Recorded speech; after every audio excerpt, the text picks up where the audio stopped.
Hello everyone, आज हम directorate of education GNCT of Delhi की वर्कशीट 64 करेंगे।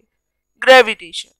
जिज्ञासा दीदी, हमारा मास और वेट में क्या डिफरेंस है? तो ज्ञान, जैसा कि हम जानते हैं जो मास होता है एक ऑब्जेक्ट का, ये उसकी इनर्शिया का मेजर होता है। तो जितना ही मास होगा उतना ही इनर्शिया होगा। तो अगर मास ज्यादा है तो इनर्शिया भी ज्यादा है। तो very is the weight of an object at a place is the force. तो यदि एक वेट है किसी वस्तु का एक प्लेस पे, उसकी फोर्स देखी जाए सपोज अर्थ पर, तो ये अट्रैक्ट करेगी। मास जो है एक ऑब्जेक्ट का, ये चेंज नहीं होता with the change in place. तो आइए इसे समझते हैं। तो वेट एक ऑब्जेक्ट का मून पे कितना होता है, आज हम ये जानेंगे।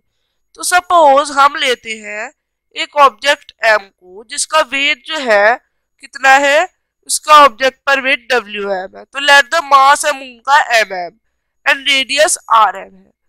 तो इससे हम ये लॉ बना सकते हैं कि डब्ल्यू एम इक्वल होगा ग्रेविटेशन के फॉर्मूले के। इसी तरह से ये अर्थ पे लिया गया डब्ल्यू ई। तो इसी तरह से हमारा अर्थ के लिए भी एक इक्वेशन बन जाएगी। जब हम इस इक्वेशन को डिराइव करेंगे डिवाइड करके, तो हमारा जी से जी कट हो जाएगा और मास जो है वेट का वो कट हो जाएगा। तो इस तरह से हमारी इक्वेशन आ जाएगी। जब आप वैल्यूज पुट करके इसे सॉल्व करेंगे तो ये आपका आएगा 1/6, यानी जो वेट है किसी ऑब्जेक्ट का मून पे, ये 1/6 होता है किसी ऑब्जेक्ट का वेट अर्थ पर।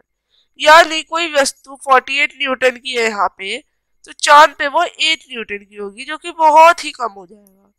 तो जो फोर्स ऑफ अट्रैक्शन अर्थ पे है वो कहलाती है weight of the object. Weight ये एक फोर्स है, एक्ट करती है और ये डाउनवर्ड की तरफ खींचती है। द वेट जो होता है एक ऑब्जेक्ट का यानी सेलेस्टियल बॉडी पे, ये चेंज होता है उसकी ग्रेविटेशनल फोर्स के थ्रू। अब जो मास है मून का, ये लेस होता है अर्थ से, तो इसीलिए यहाँ पे लेस ग्रेविटेशनल फोर्स होगी। अब जो यूनिट है मास की केजी होती है और वेट की यूनिट न्यूटन होती है। तो सपोज एक मास है किसी वस्तु का 10 केजी, तो उसका वेट क्या होगा, 98 न्यूटन होगा। 9.8 से गुणा कर देते हैं, मल्टीप्लाई कर देते हैं।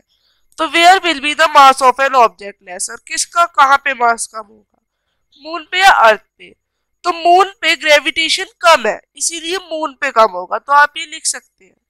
सेकंड क्वेश्चन आपसे पूछा गया कि आपको एक मैथमेटिकल एक्सप्रेशन को डेरिवाइव करना है, जिसमें आप कह सकते हैं कंपैरिजन वेट का मून और अर्थ पे। तो आप इस डेरिवेशन से बता सकते हैं। अगला जो आपका क्वेश्चन है कि किस फैक्टर पे जो वेट है ऑब्जेक्ट का ये डिपेंड करता है।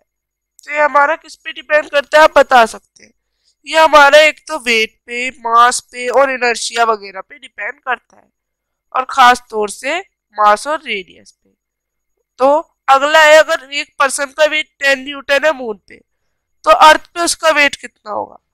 तो 60 न्यूटन हो जाएगा। कितना हो जाएगा? 60 न्यूटन हो जाएगा। तो इस तरह से आप ये वर्कशीट कर सकते हैं। अब हम मिलेंगे अगली वर्कशीट्स के संग, तब तक के लिए बाय एवरी।